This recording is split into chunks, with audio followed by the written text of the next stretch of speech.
श्री दुर्गाय नमः। अथ श्री दुर्गा सप्तशती प्रथम अध्याय।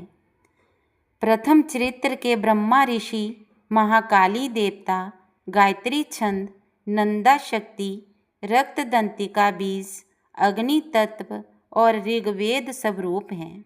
श्री महाकाली देवता की प्रसन्नता के लिए प्रथम चरित्र के जप में विनियोग किया जाता है। भगवान विष्णु के सो जाने पर मधु और कैटभ को मारने के लिए कमल जन्मा ब्रह्मा जी ने जिनका स्तवन किया था, उन महाकाली देवी का मैं सेवन करता हूँ। वे अपने 10 हाथों में खड्ग, चक्र, गदा, वान, धनुष, परिध, शूल, भुशुंडी, मस्तक और शंख धारण करती हैं। उनके 3 नेत्र हैं। वे समस्त अंगों में दिव्य आभूषणों से विभूषित हैं। उनके शरीर की कांति नीलमणि के समान है तथा वे 10 मुख और 10 पैरों से युक्त हैं। मार्कंडे बोले, सूर्य के पुत्र सावर्णी, जो 8वें मनु कहे जाते हैं, उनकी उत्पत्ति की कथा विस्तार पूर्वक कहता हूँ, सुनो। सूर्य कुमार महाभाग सावर्णी भगवती महामाया के अनुग्रह से जिस प्रकार मनवंतर के स्वामी हुए, वही प्रसंग सुनाता हूँ। पूर्व काल की बात है। सवारोचिप मनवंतर में सूर्थ नाम के एक राजा थे, जो चेतर वंश में उत्पन्न हुए थे। उनका समस्त भूमंडल पर अधिकार था। वे प्रजा का अपने और पुत्रों की भांति धर्म पूर्वक पालन करते थे। तो भी उस समय कोला विगवंशी नाम के क्षत्रिय उनके शत्रु हो गए। राजा सूर्थ की दंड नीति बड़ी प्रबल थी। उनका शत्रुओं के साथ संग्राम हुआ। यद्यपि कोला विगवंशी संख्या में कम थे, तो भी राजा सूर्थ युद्ध में उनसे परास्त हो गए। तब वे युद्ध भूमि से अपने नगर को लौट आए और केवल अपने देश के राजा होकर रहने लगे। समूची पृथ्वी से अब उनका अधिकार जाता रहा, किंतु वहाँ भी उन प्रबल शत्रुओं ने उस समय महाभाग राजा सूर्थ पर आक्रमण कर दिया। राजा का बल क्षीण हो चला था, इसलिए उनके दुष्ट, बलवान एवं दुरात्मा मंत्रियों ने वहाँ उनकी राजधानी में विराजकीय सेना और खजाने को हथिया लिया। सूर्थ का प्रभु तब नष्ट हो चुका था, इसलिए वे शिकार खेलने के बहाने घोड़े पर सवार हो वहाँ से अकेले ही एक घने जंगल में चले गए। वहाँ उन्होंने भी प्रवर मेघा मुनि का आश्रम देखा, जहाँ कितने ही हिंसक जीव अपनी स्वाभाविक हिंसा वृत्ति छोड़कर परम शांत भाव से रहते थे। मुनि के बहुत से शिष्य उस वन की शोभा बढ़ा रहे थे। वहाँ जाने पर मुनि ने उनका सत्कार किया और वे उन मुनि श्रेष्ठ के आश्रम पर इधर उधर विचरते हुए कुछ काल तक रहे। फिर ममता से आकृष्ट चित्त होकर वहाँ इस प्रकार चिंता करने लगे, पूर्व काल में मेरे पूर्वजों ने जिसका पालन किया था, वही नगर आज मुझसे रहित है। पता नहीं मेरे दुराचारी भृत्यगण उसकी धर्मपूर्वक रक्षा करते हैं या नहीं। जो सदा मद की वर्षा करने वाला और शूरवीर था, वह मेरा प्रधान हाथी अब शत्रुओं के अधीन होकर ना जाने किन भोगों को भोगता होगा। जो लोग मेरी कृपा, धन और भोजन पाने से सदा मेरे पीछे पीछे चलते थे, वे निश्चय ही अब दूसरे राजाओं का अनुसरण करते होंगे। उन अपव्ययी लोगों के द्वारा सदा खर्च होते रहने के कारण अत्यंत कष्ट से जमा किया हुआ मेरा वह खजाना खाली हो जाएगा। ये तथा और भी कई बातें राजा सूर्थ निरंतर सोचते रहते थे। एक दिन उन्होंने वहाँ भी प्रवर मेघा के आश्रम के निकट एक वैश्य को देखा और उससे पूछा, भाई तुम कौन हो? यहाँ तुम्हारे आने का क्या कारण है? तुम क्यों शोकग्रस्त और अनमने से दिखाई देते हो? राजा सूर्थ का ये प्रेम पूर्वक कहा हुआ वचन सुनकर वैश्य ने विनीत भाव से उन्हें प्रणाम करके कहा। वैश्य बोला, राजन, मैं धनियों के कुल में उत्पन्न एक वैश्य हूँ। मेरा नाम समाधि है। मेरे दुष्ट स्त्री पुत्रों ने धन के लोभ से मुझे घर से बाहर निकाल दिया है। मैं इस समय धन, स्त्री और पुत्रों से वंचित हूँ। मेरे विश्वसनीय बंधुओं ने मेरा ही धन लेकर मुझे दूर कर दिया है। इसलिए दुखी होकर मैं वन में चला आया हूँ। यहाँ रहकर मैं इस बात को नहीं जानता कि मेरे पुत्रों की, स्त्री की और सब जनों की कुशल है या नहीं। इस समय घर में बेकुशल से रहते हैं अथवा उन्हें कोई कष्ट है। वे मेरे पुत्र कैसे हैं? क्या वे सदाचारी हैं अथवा दुराचारी हो गए हैं? राजा ने पूछा, जिन लोभी स्त्री पुत्र आदि ने धन के कारण तुम्हें घर से निकाल दिया, उनके प्रति तुम्हारे चित्त में इतना स्नेह का बंधन क्यों है? वैश्य बोला, आप मेरे विषय में जैसी बात कहते हैं वह सब ठीक है, किंतु क्या करूं? मेरा मन निष्ठुरता नहीं धारण करता। जिन्होंने धन के लोभ में पड़कर पिता के प्रति स्नेह, पति के प्रति प्रेम तथा आत्मीयजन के प्रति अनुराग को तिलांजलि दे मुझे घर से निकाल दिया है, उन्हीं के प्रति मेरे हृदय में इतना स्नेह है। महामते, गुणहीन बंधुओं के प्रति भी जो मेरा चित्त इस प्रकार प्रेम मगन हो रहा है, ये क्या है? इस बात को मैं जानकर भी नहीं जान पाता। उनके लिए मैं लंबी सांसें ले रहा हूँ और मेरा हृदय अत्यंत दुखित हो रहा है। उन लोगों में प्रेम का स्वर्थ अभाव है, तो भी उनके प्रति जो मेरा मन निष्ठुर नहीं हो पाता, इसके लिए क्या करूं? मार्कंडेय जी कहते हैं, ब्राह्मण तदंतर राजाओं में श्रेष्ठ सूर्थ और वैसमादि नामक वैश्य दोनों साथ साथ मेघा मुनि की सेवा में उपस्थित हुए और उनके साथ यथा योग्य न्यायानुकूल विनयपूर्ण बर्ताव करके बैठे। तत्पश्चात वैश्य और राजा ने कुछ वार्तालाप आरंभ किया। राजा ने कहा, भगवान, मैं आपसे एक बात पूछना चाहता हूँ, उसे बताइए। मेरा चित्त अपने अधीन न होने के कारण वह बात मेरे मन को बहुत दुख देती है। जो राज्य मेरे हाथ से चला गया है, उसमें और उसके संपूर्ण अंगों में मेरी ममता बनी हुई है। मुनि श्रेष्ठ, यह जानते हुए भी कि वह अब मेरा नहीं है, अज्ञानी की भांति मुझे उसके लिए दुख होता है। ये क्या है? इधर यह वैश्य भी घर से अपमानित होकर आया है। इसके पुत्र, स्त्री और भृत्यों ने इसे छोड़ दिया है। सब जनों ने भी इसका परित्याग कर दिया है, तो भी यह उनके प्रति अत्यंत हार्दिक स्नेह रखता है। इस प्रकार यह तथा मैं दोनों ही बहुत दुखी हैं। जिसमें प्रत्यक्ष दोष देखा गया है, उस विषय के लिए भी हमारे मन में ममता जनित आकर्षण पैदा हो रहा है। महाभाग, हम दोनों समझदार हैं, तो भी हम में जो मोह पैदा हुआ है, ये क्या है? विवेक शून्य पुरुष की भांति मुझ में और इसमें भी ये मूढ़ता प्रत्यक्ष दिखाई देती है। ऋषि बोले, महाभाग, विषय मार्ग का ज्ञान सब जीवों को है। इसी प्रकार विषय भी सबके लिए अलग अलग है।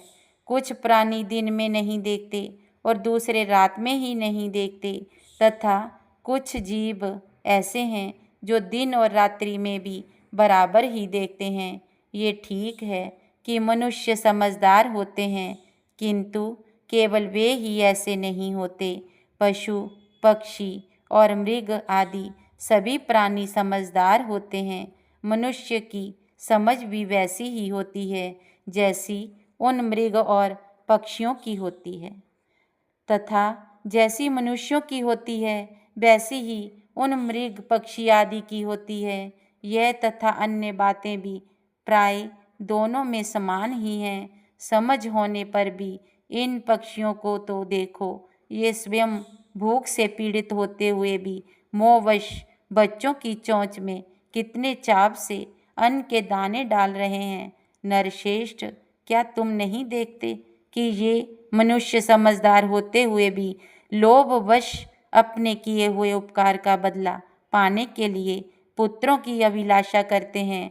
यद्यपि उन सब में समझ की कमी नहीं है, तथापि वे संसार की स्थिति, जन्म मरण की परंपरा बनाए रखने वाले भगवती महामाया के प्रभाव द्वारा ममता में भंवर से युक्त मोह के गहरे गर्त में गिराए गए हैं। इसलिए इसमें आश्चर्य नहीं करना चाहिए। जगदीश्वर भगवान विष्णु की योग निंद्रा रूपा जो भगवती महामाया है, उन्हीं से ये जगत मोहित हो रहा है। वे भगवती महामाया देवी ज्ञानियों के भी चित्त को बलपूर्वक खींचकर मोह में डाल देती हैं। वे ही इस संपूर्ण चराचर जगत की सृष्टि करती हैं तथा वे ही प्रसन्न होने पर मनुष्यों को मुक्ति के लिए वरदान देती हैं। वे ही परा विद्या, संसार बंधन और मोक्ष की हेतुभूता सनातनी देवी तथा संपूर्ण ईश्वरों की भी अधीश्वरी हैं। राजा ने पूछा, भगवान, जिन्हें आप महामाया कहते हैं, वे देवी कौन है? ब्राह्मण, उनका आविर्भाव कैसे हुआ तथा उनके चरित्र कौन कौन हैं? ब्रह्म वेताओं में श्रेष्ठ महर्षि उन देवी का जैसा प्रभाव हो, जैसा स्वरूप हो और जिस प्रकार प्रादुर्भाव हुआ हो, वह सब मैं आपके मुख से सुनना चाहता हूँ। ऋषि बोले, राजन, वास्तव में तो वे देवी नित्य स्वरूपा ही हैं। संपूर्ण जगत उन्हीं का रूप है तथा उन्होंने समस्त विश्व को व्याप्त कर रखा है। तथापि उनका प्रकाश अनेक प्रकार से होता है, वह मुझसे सुनो। यद्यपि वे नित्य और अजन्मा हैं, तथापि जब देवताओं का कार्य सिद्ध करने के लिए प्रकट होती हैं, उस समय लोक में उत्पन्न हुई कहलाती हैं। कल्प के अंत में जब संपूर्ण जगत एक कारनभ में निमग्न हो रहा था और सबके प्रभु भगवान विष्णु शेषनाग की शैया बिछाकर योग निंद्रा का आश्रय ले सो रहे थे, उस समय उनके कानों के मैल से दो भयंकर असुर उत्पन्न हुए, जो मधु और कैटभ के नाम से विख्यात थे। वे दोनों ब्रह्मा जी का वध करने को तैयार हो गए। भगवान विष्णु ने नाभि कमल में विराजमान प्रजापति ब्रह्मा जी ने जब उन दोनों भयानक असुरों को अपने पास आया और भगवान को सोया हुआ देखा, तब एकाग्रचित होकर उन्होंने भगवान विष्णु को जगाने के लिए उनके नेत्रों में निवास करने वाली योग निंद्रा का स्तवन आरंभ किया, जो इस विश्व की अधीश्वरी, जगत को धारण करने वाली, संसार का पालन और संहार करने वाली तथा तेज स्वरूप भगवान विष्णु की अनुपम शक्ति है। उन्हीं भगवती निंद्रा देवी की भगवान ब्रह्मा स्तुति करने लगे। ब्रह्मा जी ने कहा, देवी, तुम्ही स्वाहा, तुम्ही शब्दा और तुम्ही वष्टकार हो। स्वर भी तुम्हारे ही स्वरूप हैं। तुम्ही जीवनदायिनी सुधा हो। नित्य अक्षर, प्रणव में अकार, ओकार, मकार, इन तीन मात्राओं के रूप में तुम्ही स्थित हो तथा इन तीन मात्राओं के अतिरिक्त जो बिंदु रूपा नित्य अर्धमात्रा है, जिसका विशेष रूप से उच्चारण नहीं किया जा सकता, वह भी तुम्ही हो। देवी, तुम्ही संध्या, सावित्री तथा परम जननी हो। देवी, तुम्ही इस विश्व ब्रह्मांड को धारण करती हो। तुमसे ही इस जगत की सृष्टि होती है, तुम्ही से इसका पालन होता है और सदा तुम्ही कल्प के अंत में सबको अपना ग्रास बना लेती हो।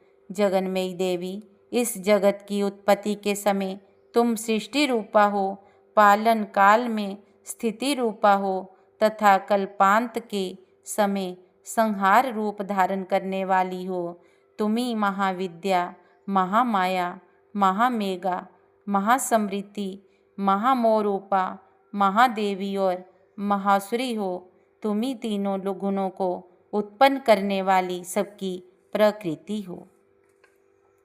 भयंकर काल रात्रि, महारात्रि और मोहरात्रि भी तुम्ही हो। तुम्ही श्री, तुम्ही ईश्वरी, तुम्ही ही और तुम्ही बोध स्वरूपा बुद्धि हो।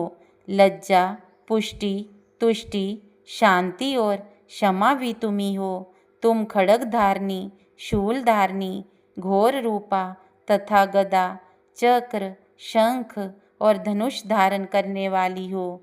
बाण, भूषुंडी और परिध ये भी तुम्हारे अस्त्र हैं। तुम सौम्य और सौम्यंतर हो। इतना ही नहीं, जितने भी सौम्य एवं सुंदर पदार्थ हैं उन सब की अपेक्षा तुम अत्यधिक सुंदरी हो। पर और अपर सबसे परे रहने वाली परमेश्वरी तुम्ही हो। सब सर्व स्वरूपे से देवी, कहीं भी सत असत रूप जो कुछ वस्तुएं हैं और उन सब की जो शक्ति है वह तुम्ही हो। ऐसी अवस्था में तुम्हारी स्तुति क्यों हो सकती है? जो इस जगत की सृष्टि, पालन और संहार करते हैं उन भगवान को भी जब तुमने निंद्रा के अधीन कर दिया है, तब तुम्हारी स्तुति करने में यहाँ कौन समर्थ हो सकता है? मुझको, भगवान शंकर को तथा भगवान विष्णु को भी तुमने ही शरीर धारण कराया है, अतः तुम्हारी स्तुति करने की शक्ति किसमें है? देवी, तुम तो अपने इन उदार प्रभावों से ही प्रशंसित हो। ये जो दोनों दुर्धर्ष असुर मधु और कैटव हैं, इनको मोह में डाल दो और जगदीश्वर भगवान विष्णु को शीघ्र ही जगा दो। साथ ही इनके भीतर इन दोनों महान असुरों को मार डालने की बुद्धि उत्पन्न कर दो। ऋषि कहते हैं, राजन, जब ब्रह्मा जी ने वहाँ मधु और कैटव को मारने के उद्देश्य से भगवान विष्णु को जगाने के लिए तमोगुण की अधिष्ठात्री देवी योग निंद्रा की इस प्रकार स्तुति की, तब वे भगवान के नेत्र, मुख, नासिका, बाहु, हृदय और वक्षस्थल से निकलकर अव्यक्त जन्मा ब्रह्मा जी की दृष्टि के समक्ष खड़ी हो गईं। योग निंद्रा से मुक्त होने पर जगत के स्वामी भगवान जनार्दन उस एकार्णव के जल में शेषनाग की शैया से जाग उठे। फिर उन्होंने उन दोनों असुरों को देखा। वे दुरात्मा मधु और कैटव अत्यंत बलवान तथा पराक्रमी थे और क्रोध से लाल आंखें किए ब्रह्मा जी को खा जाने के लिए उद्योग कर रहे थे। तब भगवान श्री हरि ने उठकर उन दोनों के साथ 5000 वर्षों तक केवल बाहु युद्ध किया। वे दोनों भी अत्यंत बल के कारण उन्मत्त हो रहे थे। इधर महामाया ने भी उन्हें मोह में डाल रखा था। इसलिए वे भगवान विष्णु से कहने लगे, हम तुम्हारी वीरता से संतुष्ट हैं, तुम हम लोगों से कोई वर मांगो। श्री भगवान बोले, यदि तुम दोनों मुझ पर प्रसन्न हो तो अब मेरे हाथ से मारे जाओ। बस इतना सा ही मैंने वर मांगा है, यहाँ दूसरे किसी वर से क्या लेना है। ऋषि कहते हैं, इस प्रकार धोखे में आ जाने पर जब उन्होंने संपूर्ण जगत में जल ही जल देखा, तब कमल नयन भगवान से कहा, जहाँ पृथ्वी जल में डूबी हुई ना हो, जहाँ सूखा स्थान हो, वहीं हमारा वध करो। ऋषि कहते हैं, तब तथास्तु कहकर शंख, चक्र और गदा धारण करने वाले भगवान ने उन दोनों के मस्तक अपनी जांघ पर रखकर चक्र से काट डाले। इस प्रकार ये देवी महामाया ब्रह्मा जी की स्तुति करने पर स्वयं प्रकट हुई थी। अब पुनः तुमसे उनके प्रभाव का वर्णन करता हूँ, सुनो। जयकारा मेरी शेरां वाली मैया जी दा, बोल सांचे दरबार की जय।